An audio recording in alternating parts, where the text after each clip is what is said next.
Hey guys, you're watching Let's Talk About Prepping. I'm Tyler, your host, and in this video, we're going to watch a compilation of just a few of my readings thus far of the book Meditations on Violence. I'm putting these together so that we have a little bit of time to do a premiere chat, just hang out and talk together, but also so that if you want to rewatch these, they'll be together in one place. And if you want to just leave your computer playing with this in the background while you go do something else, it'll help me collect some watch time. Anyways, hope it's interesting. Hope you're all doing well, and I hope to see you in the premiere chat. Stay safe out there. Hey guys, you're watching Let's Talk About Prepping. I'm Tyler, your host, and in this video, we're going to start our review of the book Meditations on Violence, a comparison of martial arts training and real-world violence by Sergeant Rory Miller. This book is an extremely valuable resource in building or reassessing your planned responses to violence of various kinds. Most of us are pretty unfamiliar with violence, and those who are familiar with violence are usually familiar with just one or a few kinds of violence. Sergeant Rory Miller has been in many different kinds of violent encounters, and between that and his extensive martial arts training, he has brought his experience in the form of this book to share with the community. And after I contacted his publishers, they have allowed me to share this with my community. And so we're going to start our review of this book, which I think will be a great resource for us as survivalists and as preppers to be able to weather violent encounters, whether those are the kind that can harm us physically or change our lives as we know it. And both of those things are things that we try to avoid. So let's get into our review of this extremely valuable book. Meditations on Violence, a comparison of martial arts training in real-world violence by Sergeant Rory Miller. The cover depicts somebody being carjacked by an armed assailant. Now, I am going to read the advanced praise section because the publisher was kind enough to share this content with us, so I think the least we can do is acknowledge the praise that this book has gotten from its contemporaries. And also, this praise section has some really good insights into the information that you'll find contained in this book. Chris Wilder, a martial artist and author, says, "Simply put, Meditations on Violence tells the truth. Sergeant Rory Miller will wipe away any fantasy you have about fighting.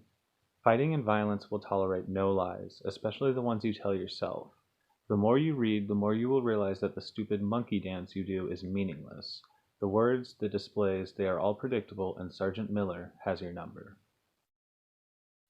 Sergeant Alan D. Arsenault, veteran of the Vancouver PD, martial artist and author, says, "Miller uses his words like a samurai sword, cutting through flesh, bone, and sinew, directly into the heart of the matter. Your ego and lifelong distorted illusions about yourself, violence, and ways in which you prepare yourself for today's battlefield, the street, where illusion and reality clash.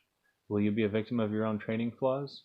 This book is a wake-up call to all of those practicing, and especially those teaching, martial arts who think that self-defense training in the dojo actually constitutes proper preparation for real-life encounters on the street."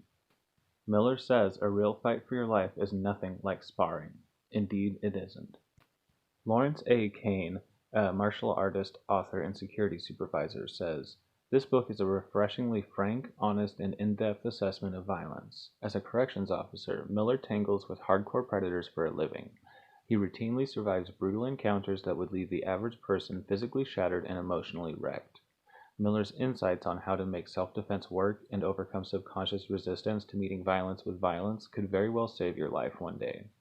Learn how to think critically about the subject, determine how to evaluate sources of knowledge, and understand how to identify strategies and select tactics to deal with violence effectively."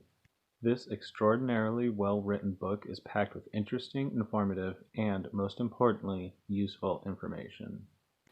Antonio B. Urena, detective sergeant and martial artist, says, "A must-read book for law enforcement officers, martial artists, and anyone interested in learning about the complexities of violence.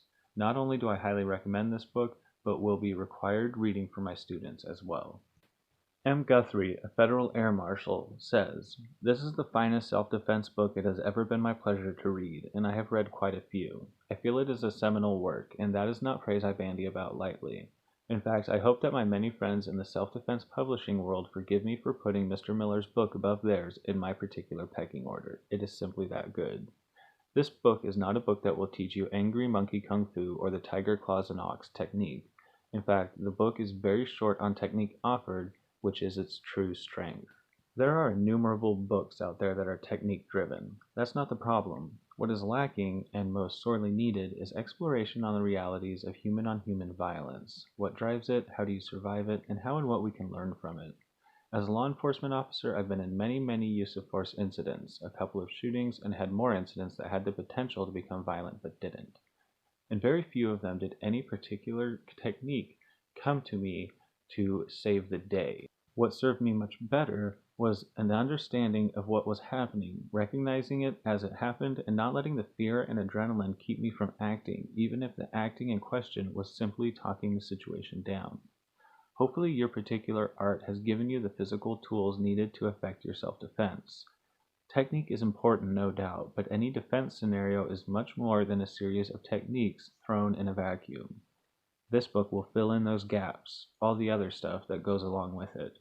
And that is truly where the art of self-defense lies, outside of technique. In the world of martial arts, there are many books written by experts in their various arts. While these authors are experts in their own martial discipline, very few can make the claim that they are experts in combat in the real world. Yes, contrary to popular belief, just because you are an expert in the martial arts does not make you an expert in self-defense or real-world combat. However, every once in a while, along comes someone who is both an expert in martial arts and in the area of real-world combat.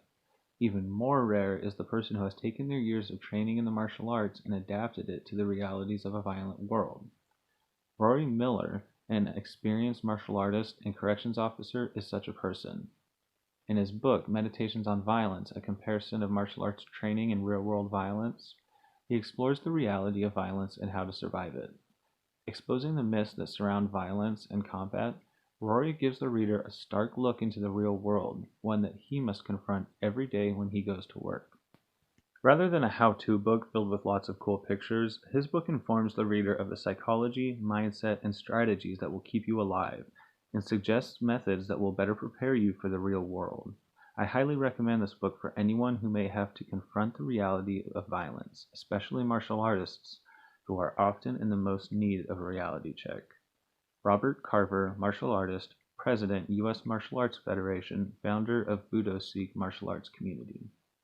Ian Abernathy, British Combat Association senior coach, martial artist, and author, says, "One of the best books on self-protection ever written. This book is packed with vital information and is certain to be of great benefit to all martial artists wise enough to read it. Outstanding." Lauren Christensen, retired Portland police officer, martial artist, and author, says, "A fresh voice writing from the trenches on the realities of real fighting. Listen to him. This book sheds insight on the psychology and physicality of dealing with people who want to rip your head off.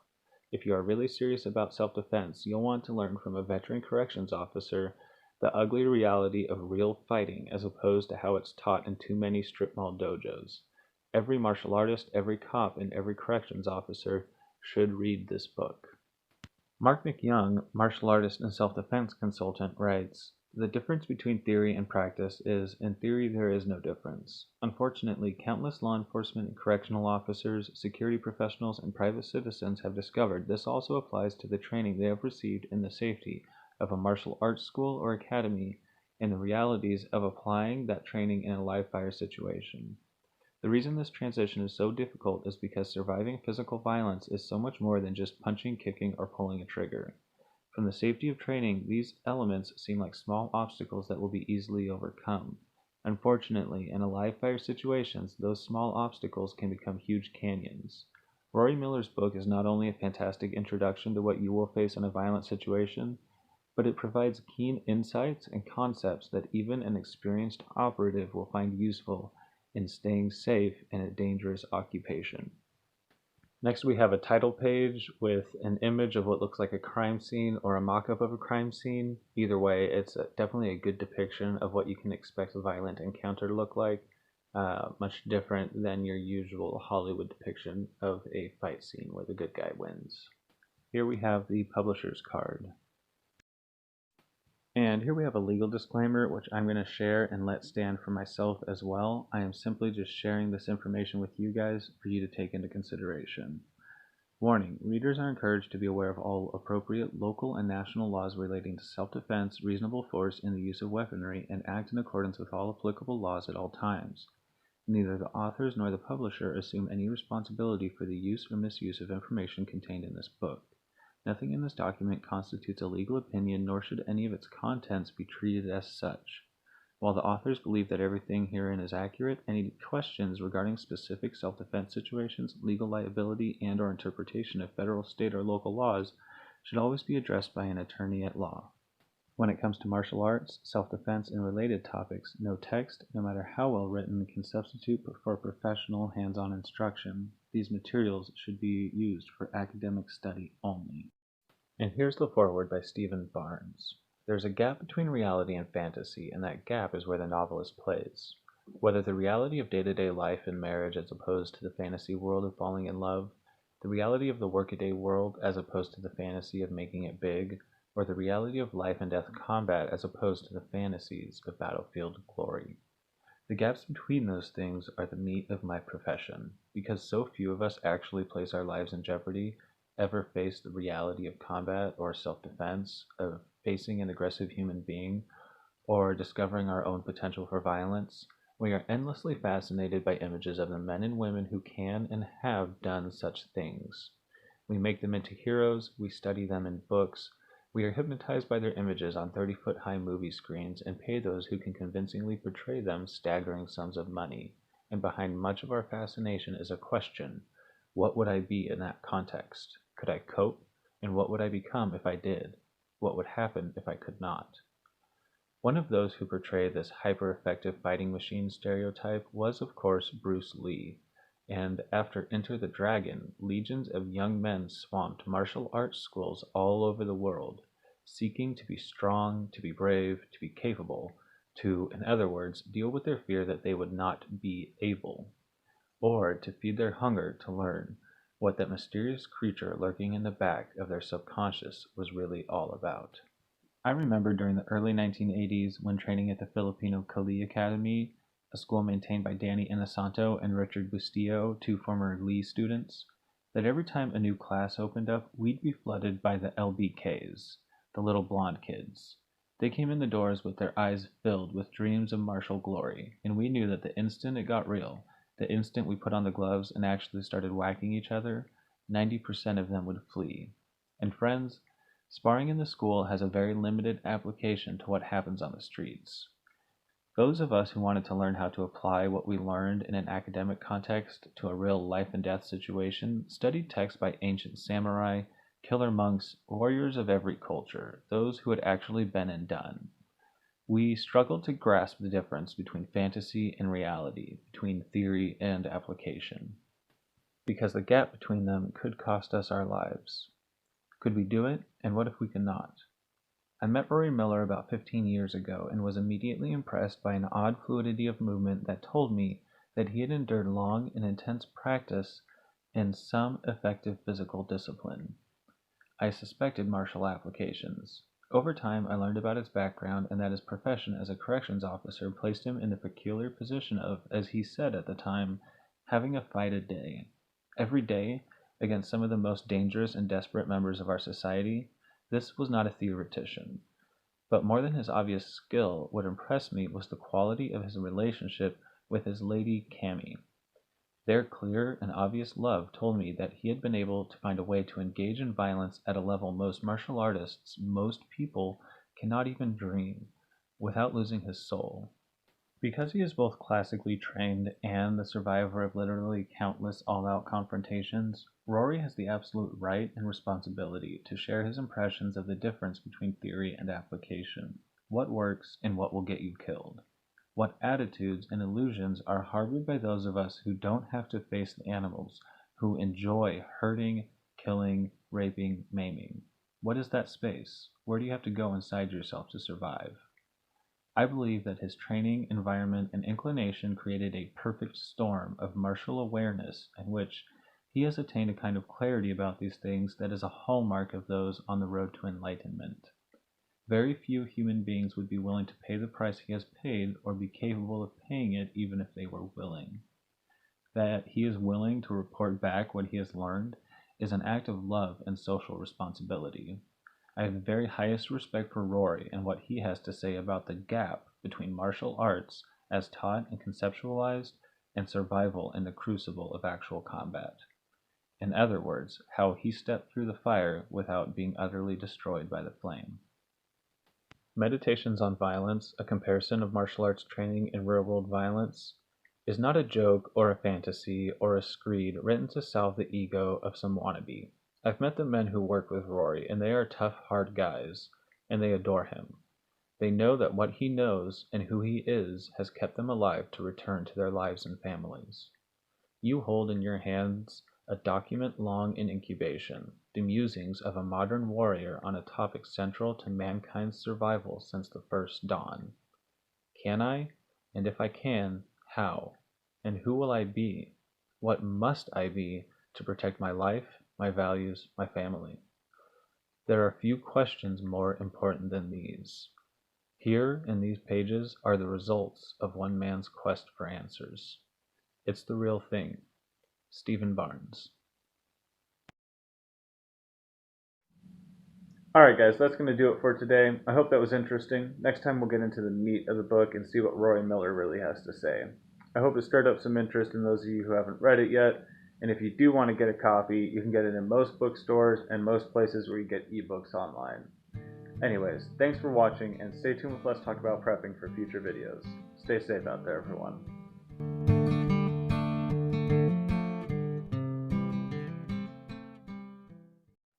Hey guys, you're watching Let's Talk About Prepping. I'm Tyler, your host, and this video is episode 2 of our review of the book Meditations on Violence, a comparison of martial arts training and real-world violence by Sergeant Rory Miller. In episode 1, we read the advanced praise and foreword section to get an idea of what Rory Miller's contemporaries think of his writing and some of the content that we'll see within. If you want to check it out, you sure can, and I'll put a link in the description down below. But in this episode, we'll get into the introduction and the actual meat of the book, written by Rory Miller himself. So if you want a brief introduction as to why I think that this is valuable knowledge for everybody, regardless of their lifestyle or how much they expect to be in any kind of conflict, I'll tell you now. This book is valuable for everybody in the same ways that the game of chess or the art of war by Sun Tzu are valuable to everybody, both businessmen and everyday people, as well as the warriors that they were originally meant to teach tactics to. This is because all of human conflict, whether that's debate, argument, or physical violence, stems from the same issues as any other form of conflict. And by understanding conflict itself, we better prepare ourselves for many facets of life. And as preppers, this is expounded greatly. So it's very valuable to learn the lessons of conflict from people whose professional lives embroil them in conflict every day. And in Rory Miller's case, that largely has to do with physical violence. Now, this book is strongly geared towards martial artists, but by no means do you need to be a martial artist or have any training to reap benefits from this book. And that's why I say that everybody should follow along and even own a copy of this book, because the lessons within will help you in every type of conflict, from arguments to road rage incidents to family violence and external violence. With that being said, I hope you'll stay tuned and follow along with this review of the intro and chapter 1 of Meditations on Violence. Introduction. Metaphors. People are weird. They have an almost infinite ability to learn and communicate. At the same time, this amazing ability is used as much for fantasy and entertainment as it is for information and survival. Take, for example, the rhinoceros and the unicorn. The rhinoceros is a real beast, an animal native to Asia and Africa. It is large, formidable, and familiar to most of us from pictures or visits to the zoo. What do we really know about rhinoceros? Are they grazers or browsers? Do they live in big herds, family groups, or roam the savannah alone? In the movie The Gods Must Be Crazy, we learned that the rhinoceros doesn't like fire and will stamp out a campfire. Is that true? I have no idea. Look at how little we know, and how little we know with confidence about this beast that really exists and is truly dangerous. The unicorn derived from the rhinoceros. Over time, in distance, and by word of mouth, the reality of the rhinoceros slowly changed into the myth of the unicorn. This process has been so powerful that everyone knows many, many facts about the unicorn. It has the beard of a goat, cloven hooves, and a single horn. It kills elephants by impaling and is strong enough to hurl the elephant over its head. Yet it can be tamed and captured by a virgin. We know all these facts about the unicorn, but there's only one true fact to know. The unicorn is imaginary. Unicorns are mythical, yet we know so much about them. Rhinoceros is real, and except for a few experts, we know so little. There is a parallel between the unicorn and violence. Just as travelers' tales passing from person to person and place to place and century to century managed to morph the reality of the rhinoceros into the fable of the unicorn, the insular tradition and history of each dojo has morphed a primal understanding of violence into the modern ritual of martial arts. Just as the gray and wrinkled skin of the rhinoceros has become the glossy white coat of the unicorn, the smells and sounds and gut-wrenching fear of close-up personal violence has somehow spawned the beautiful cinema of the action-adventure movie and the crisp precision of the martial arts. In today's world, who are the real experts on violence? The priests of Mars. The minute you don a black belt, the minute you step in front of a class to teach, you are seen as an expert on violence. It doesn't matter if you have absorbed a complete philosophical system with your martial art. It doesn't matter if the art gave you, for the first time, the confidence to view the world as a pacifist. It doesn't matter if you studied as a window to another age and culture. It doesn't matter that you found enlightenment in kata or learned to blend in harmony with the force of your attacker. It doesn't matter because you are about to teach a martial art, an art dedicated to Mars, the god of war, a martial art. Even if somewhere over the years you have lost sight of this, your students have not. You wear a black belt. You are an expert on violence. You kick ass. You are a priest of Mars. The simple truth is that many of these experts, these priests of Mars, have no experience with violence. Very, very few have experienced enough to critically look at what they have been taught and what they are teaching and separate the myth from the reality. The superstar. Do you ever notice that weightlifters don't look like boxers? For that matter, if you watch fencing matches, you see a lot of tall, skinny guys. Judo matches tend to be won by short, stocky judoka, and basically none of them look like bodybuilders. But action stars usually do. Unless they want to appeal to the goth techno market, in which case they are really skinny, pale complected, and wear a lot of black. The idea is the same. Pretty sells. In the immediate world, everything is about attraction. The fighters look pretty, not the gnarled, scarred up, sometimes toothless fighters that I know. The fights look pretty too. You can actually see the action and even identify specific techniques. They are paced for dramatic content. A movie fight doesn't end when the hero or villain would naturally be lying in a pool of bloody vomit, clutching his abdomen and gurgling. It ends at the moment the director thinks the audience is hyped and not bored yet. Even when they try to be realistic, it's about the spectacle. The very fact that the camera can see what is going on is unrealistic. In smoke and dust and rain and the melee of bodies or the flash of gunfire, the person right in the middle of it can't reliably tell what is going on. And the fighting caters to the audience's idea of fair. It's almost always a close fight to the very end, won by a slim margin. I'll tell you right now that as a public servant who runs a tactical team, if I ever play it fair, if I ever take chances with my men or hostages in order to cater to some half-assed idea of fair play, fire me. Fair doesn't happen in real life, not if the bad guys have anything to say about it, and not if the professional good guys do either. I always wanted to see a movie with Conan talking shit in a bar and looking down to see a knife sticking out of his stomach with no idea how it got there. The story. Maybe this is a metaphor, maybe it is a model. Things are what they are. Violence is what it is. You are you, no more and no less. But humans can't leave simple things alone. One of the ways we complicate things is by telling stories, especially stories about ourselves. This story we tell ourselves is our identity. The essence of every good story is conflict.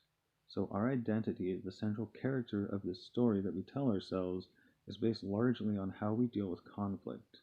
If there's been little conflict in the life, the character, our identity, is mostly fictional. I present this as a warning. You are what you are, not what you think you are. Violence is what it is, not necessarily what you have been told. This book is about violence, especially about the difference between violence as it exists in the wild and violence as it is taught in martial arts classes and absorbed through our culture. Couple things first. Preface: The truth about me. I get paid, and paid well, to go into a situation, usually alone, and usually outnumbered by 60 or more criminals, and maintain order. I prevent them from preying on each other or attacking officers. That's the job.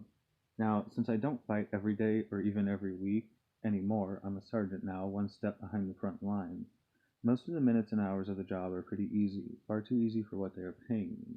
But every once in a while, on a really, really ugly night, I more than earn my keep. The fighting happens less, partially from moving up in rank, but even more from the fact that almost every criminal in the area knows me, and I've become better at talking. At CNT training, Crisis Negotiation Team, sometimes called hostage negotiators, Cecil, one of the instructors, recommended reading books on salesmanship. In the intro to one book, the author stated that everyone, every single person in the world, is engaged in selling something, no matter if you were building a car in a factory, performing medicine, or changing oil. I thought, bullshit. I'm a jail guard. I'm not selling jack. Shortly after, there was an extremely stupid and crazy old man who very much wanted to fight 5 times his weight in officers. It took about 20 minutes to talk him into going along with the process. It was then that I realized I am selling something, a product called not getting your ass beat, which is very hard to sell to some people. Here's the resume and bona fides. Feel free to skip it. I enjoy teaching people who have already trained in martial arts how to apply their skills to real conflict. I like teaching officers, people who might need it, the simple practical skills they need to stay alive, or the equally simple and practical skills they need to restrain a threat without getting sued, and I like teaching the difference. I have a bachelor science degree in experimental psychology with a minor in biology from Oregon State. I'd planned on a double major, but biochem killed me. While at OSU, I earned varsities in judo and fencing and dabbled in karate, taekwondo, and European weapons. I've studied martial arts since 1981. I've been a corrections officer since 1991. As of this writing, that's 14 years, 12 of them concentrated in maximum security and booking. In 1998, a lot of things happened. I earned my teaching certificate in Soshu Shitsu Ryu Jujitsu. I published 2 articles in national magazines. I was named to the CERT, Corrections Emergency Response Team, and was made the DT and hand-to-hand instructor for the team. I was also promoted to sergeant. By the end of the year, I was designing and teaching classes for the rest of the agency, both corrections and enforcement. I've been the CERT leader since 2002. CERT has been a huge force in my life and career. By 1998, I already had lots of dirt time in booking, something over 200 uses of force, some ugly, PCP and/or outnumbered and/or ambushed and/or weapons, but I'd only had to take care of myself. Suddenly, I was responsible for teaching rookies how to do what I did. I had to really think about what made things work. CERT also allowed me access to huge amounts of training. I'm currently certified with distraction devices, flashbang grenades, a wide variety of less lethal technology, 40mm and 37mm grenade launchers used to fire everything from gas to rubber balls, paintball guns that fire pellets filled with pepper spray, a variety of chemical munitions and shotgun-fired impact devices, pepper spray, and electrical stun devices. I've had the opportunity for specialized high-risk transport (EVOC) emergency vehicle operations course, and have trained with the local U.S. Marshals in close combat handgun skills. More importantly, I've had the opportunity to use some of these tools and learn what was left out of class. There has been other agency training as well. I've done CNT classes, though a CERT leader won't be in that role.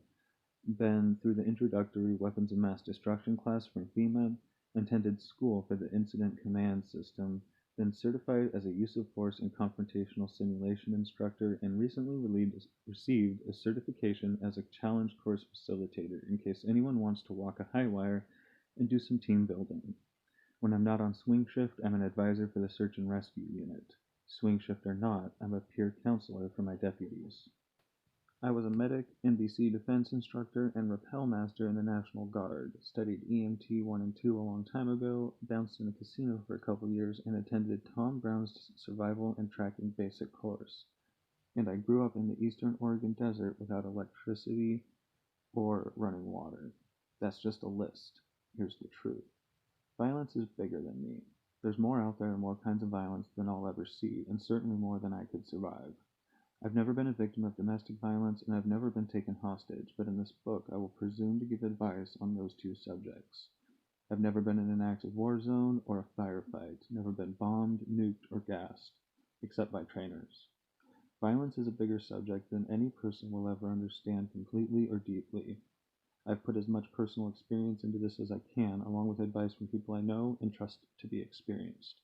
I've also quoted or paraphrased researchers, many of whom have never bled or spilled blood in either fear or anger, when the research sounded right. In the end, this is only a book. My goal in writing it is to give my insights to you through the written word. It will be hard to write because survival is very much a matter of guts and feelings and smells and sounds and very, very little a subject of words. Take my advice for what it is worth. Use what you can use, discard anything that doesn't make sense. You don't know me, you've never seen me. For all the facts you have, I might be a 400-pound quadriplegic or a 70-year-old retiree with delusions. Take the information in this book and treat it skeptically as hell. Never, ever, ever delegate responsibility for your own safety. Never, ever, ever override your own experience and common sense on the say-so of some self-appointed expert. Never, ever, ever ignore what your eyes see because it isn't what you imagine, and strive to always know the difference between what your eyes are seeing and what your brain is adding. The format of this book. This book is divided into chapters. The first section, the introduction, gives a brief overview of what the book is about, who I am, and why I wrote it. You've already either read it or skipped it. Fair enough. Chapter 1, The Matrix, is an attempt to clear up the language of violence. It addresses the many types of violence, especially how different they can be, and how the lessons from one type do not apply to the needs of another. Chapter 2, How to Think, addresses assumptions about violence, about training, and introduces training for strategy and tactics. Chapter 3, Violence, describes the dynamics of violence. It is focused on criminal violence, how it happens, and what it is like. It will also cover the effects of adrenaline and stress hormones that accompany a sudden attack and how to deal with them. Chapter 4, Predators, is about criminals, who they are, how they think and act, what you can expect from them, and what knowledge is not important in a moment of crisis. Chapter 5, Training, will give advice and drills to help adapt your training to the realities of violence. Chapter 6, Making Physical Defense Work, is about physical response to violence, not about effective technique, but about what makes a technique effective. Chapter 7, After, discusses the after effects of violence, what to expect, and how to deal with the psychological effects of either surviving a sudden assault or long-term exposure to a violent environment. So I hope it seems to you guys like it seemed to me when I first read the foreword and introduction to this book that this is shaping up to be a really good, reasonable, and experienced source of information on a topic which many of us really do have only a second or third hand experience of. Chapter 1, The Matrix. You all know the story of the blind man and the elephant, right? It was originally published in a poem by John Godfrey Saxe that was about the silliness of humans disputing the nature of gods and religions. The blind men, each very famous for wisdom and intelligence, walk up to an elephant, touch a piece, and begin to explain and describe the entire animal. The first touches the elephant's side and describes that an elephant is just like a wall. The second, happening to grab hold of a tusk, knows that an elephant is just like a spear. Okay, dull and curved and too thick, but otherwise exactly like a spear. I don't think this was the smartest of the blind men. From his short experience with the trunk, the third decides that an elephant is just like a snake. I don't need to go on, do I? Not to hit you over the head with animal metaphors, but violence is a big animal, and many people who have seen only a part of it are more than willing to sell you their expertise. Does someone who has been in a few bar brawls really know any more about violence than the guy who grabbed the elephant's ear knows about elephants? Bar brawling experience is real, and it is exactly what it is, but it won't help you or even provide much insight into military operations or rape survival. A truly devious mind that understands the principles can occasionally generalize from one type of conflict, say flying a combat mission, to very different types of conflict, such as crime prevention, debate, or tactical assault. But that skill is both rare and limited. No matter how good you are at generalizing, there's a point where it doesn't work and you descend into philosophy at the cost of survival. Many martial arts, martial artists, and even people who fight for real on a regular basis have also only seen a very small part of this very big thing. Often, the best know one aspect very well, but that is only one aspect. Some of the experts who are willing to sell you their insights have never seen a real elephant. Many people, almost all men in my experience, are willing to talk at length on the subjects of fighting and violence. They will lecture, expound, and debate. Know this: watching every martial arts movie ever filmed gives you as much understanding of fighting as a child watching Dumbo learned about elephants. Learning a martial art often teaches you as much as a taxidermist would know about elephants. Watching boxing or the UFC teaches as much as a trip to the zoo or the circus. Really studying the best research available gives you an incredible amount of knowledge about violence or about elephants, but there's always one detail missing. When you are standing next to an elephant, it is huge. It could crush you at will or tear you in half, and there is nothing you could do. The advantage of being blind, of only knowing part of this beast, is the comfortable illusion of safety. Section 1.1 The Tactical Matrix. An example. Violence isn't just a big animal, it is complicated as hell. If you ever really wanted to get a handle on just one piece, interpersonal violence, you would need to understand physics, anatomy and physiology, athletics, criminal law, group dynamics, criminal dynamics, evolutionary psychology, biology and evolutionary biology, endocrinology, strategy, and even moral philosophy. In this great big complex mess, if you want to survive, you need a quick and simple answer. That's hard. A matrix is used to describe and analyze a multidimensional event in a multidimensional way. Ask a martial artist, what's your favorite attack, or what's your favorite combination, and they will have an answer. For a few years, mine was a back fist side kick combination. Remember that, it will come up in a few paragraphs. There are many ways to break things up. Consider this as one example. There are 4 different ways that a fight can arise. 1. You are completely surprised, hit before you are aware that a conflict has arisen. 2. You felt something was going on, but you weren't sure what. 3. You knew it was coming and you were ready, a mutual combat. Or 4. You ambushed the other guy, initiating action when he was completely surprised. There are also 3 different levels of force that you can use. A. You must not injure the other person. Example, getting the car keys from drunken Uncle Bob. B. It's okay to injure but not to kill. And C. A killing is both legally justified and prudent.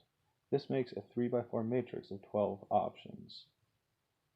In only one of these 12 possible scenarios is the back fist side kick a really good option. It is workable in perhaps 2 more, but for 75% of the options, my favorite technique is worthless. You can plug almost any technique, tactic, or even system into the matrix and see where it applies. Karate's core strategy is to do damage, close in, and hit hard. Given that it is difficult, not impossible, to kill with a bare hand, where does karate fit on the matrix? Where does boxing fit? Sword and shield. Where does a handgun fit? Can you use a handgun when you are completely surprised?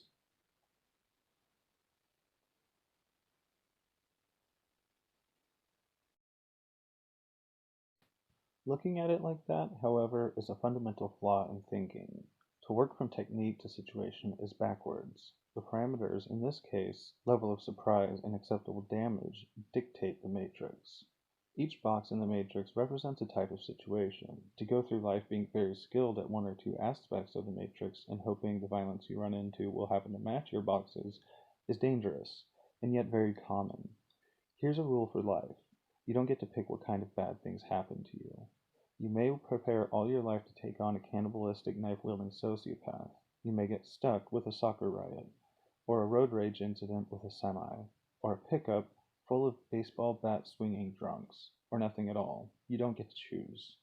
The purpose of the tactical matrix is to introduce regular people to the idea that violence is complex. For martial artists, it is important to understand that preparing for one thing is not preparing for all things. For citizens watching the news, trying to figure out if what an officer did was the right thing, it's important to understand that not everything can be solved with a wrist lock or a few kind words. Violence is complex. The tactical matrix here is not an answer or a guide. It is an example. It's not even an example of types of fights. It is a first step in demonstrating complexity. The matrix can be extended infinitely. Multiple bad guys? 3 ways that can break down. My side outnumbers you, your side outnumbers me, or we're even. The matrix now has 36 boxes. Weapons? I have a weapon, you have a weapon, we both do, or neither of us do. 4 options, and the matrix jumps to 144 boxes. Got it? Good, because now we're going to get complicated.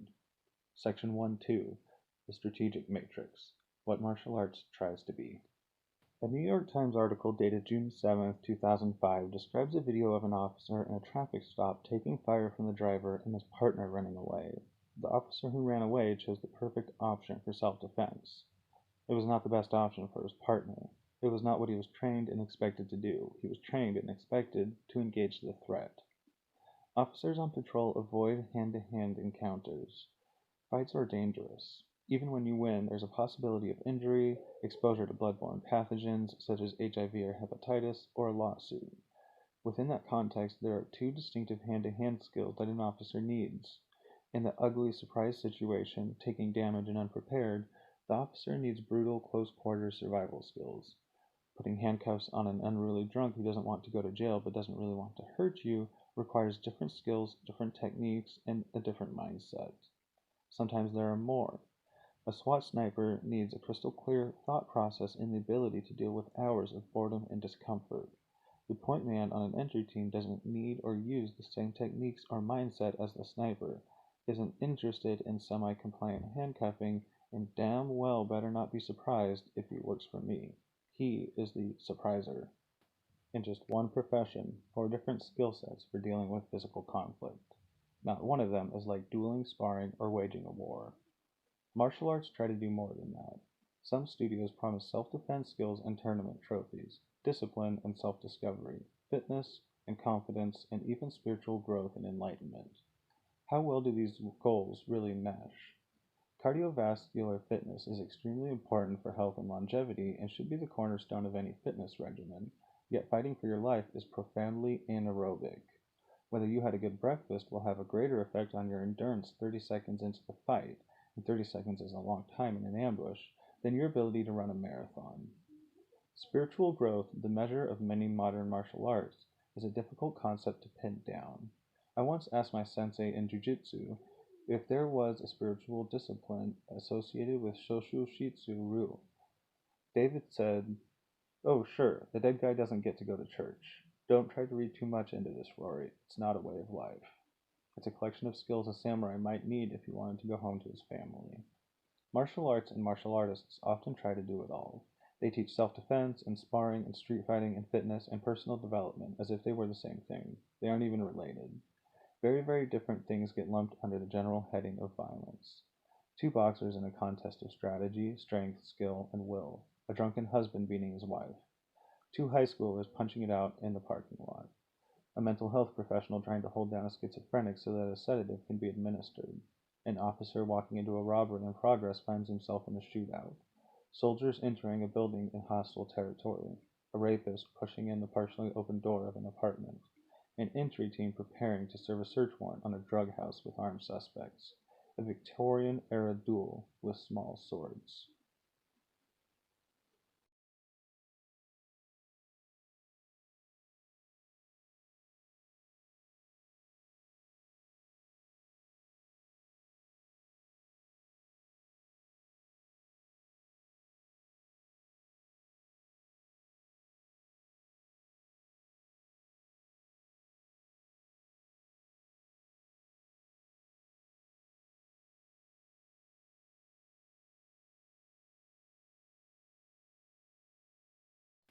Because they involve people in conflict and people get hurt, we lump them together as violence, but they aren't the same, and the skills and mindset from one situation don't carry over automatically to the other.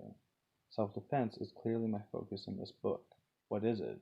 It is recovery from stupidity or bad luck, from finding yourself in a position you would have given almost anything to prevent. It is difficult to train for because of the surprise element and because you may be injured before you are aware of the conflict. The critical element is to overcome the shock and surprise so that you can act, to beat the freeze. Self-defense is about recovery. The ideal is to prevent the situation. The optimal mindset is often a conditioned response that requires no thought, for the first half second of the attack, or a focused rage. The duel is out of fashion in our day and age. It was, and occasionally is, a glorified monkey dance, see section 3.1, forced by society. It was a contest to see who could better uphold the standards of the day, thus it was fought over insults and unacceptable behavior and not more material injury. It was possibly more about show than survival. There was a right way to win. This still happens in rare incidents of doju arashi, where martial artists go to other martial arts schools to challenge the instructors. The early UFC bouts also tried to take on this element in the style versus style, but they were very different. Can we use the skills, mindset, and strategies of the duel in a self-defense situation? Sport is a contest between two people, different than the duel because it is something the practitioners seek and not something they feel they must do to preserve their place in society. It is admirable to me because the real goal is to test yourself. For most, it's not about domination, but about what they have, what they can do, what they've learned. Mixed martial arts, MMA, is part of a long evolution of taking this concept as far as it can go safely. Is the righteous rage, which has gotten so many people through an attempted rape, an efficient emotional response for a high school wrestling match? By combat, I specifically mean war. Combat is a very different experience for generals than for soldiers. Generals can look at percentage killed, take risks, sacrifice, and maneuver men. For the generals, there are acceptable losses, and you can continue to fight if you suffer 20% killed. For the soldier, it is binary. You are alive or you are dead. Generals win wars. Teams win wars. I remember my drill sergeant yelling, "You are not an individual. You are a part of this team." In order for the generals to win, the soldiers must be predictable. The general has to be certain that if he orders them to march or attack or hold position, they will. Thus, obedience is critical, and it is enforced by a culture that will do what is expected because they don't want to let the rest of the team down. Given that the most common lead-up to an attack on a woman is to show a weapon and order her to obey, is being trained to obey, whether in the military or one of the militaristic dojos, a good training method for self-defense? Assault isn't just for criminals. Elite military teams, hostage rescue, SWAT, and entry teams use this mindset as much as criminals do. They don't want to be tested or find out what their limitations are. They want to get the job done and go home. The mindset is implacable and predatory. They use surprise, superior numbers, and superior weapons, every cheat they can, and they practice. On the rare occasions when my team made a fast entry and someone actually fought, the only emotion that I registered was that I was offended that they resisted, and we rolled right over the threats like a force of nature. If you can truly flip the switch from surprised, overwhelmed, and terrified to the assault mindset, I can't teach you much. This is the opposite of the frozen response often triggered by a sudden assault, and we train hard to trigger that freeze in others. Spiritual growth is very difficult to define. If it is a depth of understanding of the human condition, you will grow more by living and serving and talking to people than you will ever learn in a class of any kind. If it is understanding of yourself, you will learn the most by challenging your fears and dislikes, and few people stick with a class that they fear or dislike. If it is a happy feeling that all is right with the world and there's a plan and everything is wonderful and good, you can get it from heroin cheaper and faster. If it is something great and magical that will open up your psychic powers, keep playing video games. There is a danger here that I don't properly address in this simple matrix and is beyond the scope of this book. People want to believe in magic and secrets, and there are other people who will satisfy those beliefs for money or power. This can result in abuse or trauma, the very opposite of self-defense. Fitness is objectively the most important effect of martial arts training. The physical skills and self-defense aspects of training will never save as many people from violence as the conditioning will save from early heart attacks. If you study judo, jiu-jitsu, or aikido, you will probably never use the skills to throw an attacker, but I can almost guarantee that you will and have used the break pulse to prevent injury. Properly trained, many martial arts give balanced development of muscle, strength and aerobic training, increases in flexibility and agility, and all at a relatively low risk of injury. It may not be as efficient as a good circuit program in these areas, but it can be more fun and you will stick with the exercise program that you enjoy. Fitness will never hurt you in a self-defense situation. Even aerobic conditioning, which rarely activates in a fight, will help to dissipate the stress hormones that will affect your mind and body. When comparing fitness with self-defense, the problems come from the other direction. Self-defense is largely about dealing with surprise and fear and pain, none of which is useful in developing fitness. One example from the other dimension of the matrix to hammer home the point: look at the optimum mindset for each of the examples of conflict. The implacable predatory mindset of the assault is powerful. It is cold-blooded, calculating, and utterly controlled. It is also inhuman, reducing the target of the assault from human to either a resource in the criminal mind or a threat in the mind of an entry team. This mindset, in my experience, horrifies the people seeking spiritual growth. It is a natural mindset and beautiful in its place, but it is scary to someone who is seeking light and love and harmony. People who imagine the harmony of nature are often willfully blind to the savagery between wolf and rabbit. The assault mindset can revel in that savagery. The assault mindset in a sporting competition is completely unacceptable. From the assault mindset, if you are scheduled to fight a world champion heavyweight boxer on Thursday, you shoot him on Tuesday. It is not just beyond cheating. Cheating has no meaning in the mind of a predator. There are only odds, tactics, and meat. This comparison is doubly true for the duel. Some elite elements in combat develop the predator mindset. It requires trust and respect to get an entire team into that mindset. Far more teams fake it by hard training under a good leader than actually have the mindset. True predators are unpredictable, and that makes the chain of command uncomfortable. They will get the job done, but will ignore any parameter or rule of engagement set by command that does not seem important to them. Because of this, they are idolized in times of serious conflict and marginalized, ignored, or pushed aside when combat is rare. Fitness training is about yourself. There is no prey, and therefore nothing for the predator mindset to focus on. A predator without prey is a fat, lazy cat that likes to play and eat and sleep. The predator mindset is a choice. No one is in that mind at all times. It has too many blind spots to function in normal society. Self-defense is never a choice. The attacker is in the predator mindset, not the victim. The victim will have to deal with shock and total surprise. The predator won't. The essence of self-defense is breaking out of the frozen mindset you have been shocked into. If you can access the predator mindset a few seconds into the attack, you can turn the attack into something else. That's powerful, but takes great experience. This matrix could be extended almost infinitely in either dimension. Fight choreography for films, stunt work, performing arts, and restraining mental patients without injuring them could all be added across the top. Timing differences, best class of techniques, ideal opponent, and reliance on technology could all have a space. Despite the wide variety of skills and complete incompatibility of the mindsets or strategy, martial artists are often convinced that they are training for all of these things simultaneously. In strictly regimented classes where things are done by rote and without question, you can see the military roots of a soldier's art. But that obedient mindset can set students up for failure if they are victimized by an authority figure or overwhelmed by an attacker who uses verbal commands with his assault. Some instructors extol the virtues of the predatory mindset, the eyes of a tiger, without teaching how to get there from a moment of surprise, pain, and fear for self-defense, or dealing with the logical consequences for sport. A true predator cheats in profound ways. Not the little ways like illegal nerve gouges in the grapple, but big ways like getting a bunch of friends and weapons and finishing the fight in the locker room before the match starts. This extends beyond martial arts and into the world of conflict and the perception of conflict in general. In the world of movies, boots and fists and guns are used interchangeably. In real life, the skills, needs, and legal justification for striking and shooting are very different. Police solutions to military problems are doomed to fail, just as military solutions to police problems will never be allowed in a free society. You will bring your experience and training, your touch of the elephant, to bear whenever you read about a military operation or see a story about a police shooting in the news. Remember this, that the fair play and good sportsmanship you learned as a child were predicated on two fairly matched people who wanted to be there, not some drugged up freak with a knife and an officer answering a call. That on TV and in your martial arts classes, they make it look easy to take away a knife.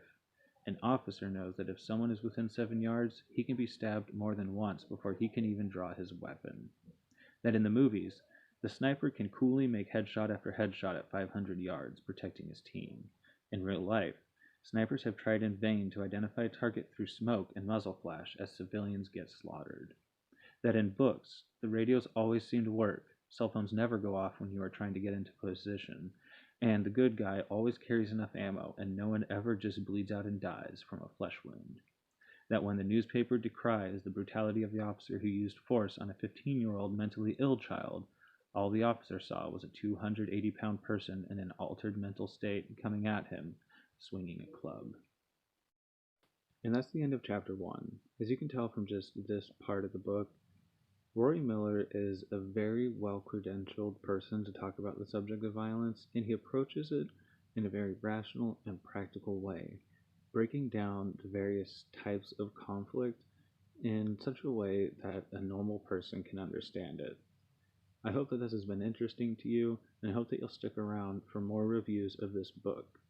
Thanks for watching, and stay tuned with Let's Talk About Prepping for this and other types of videos. Thanks for watching, and stay safe out there.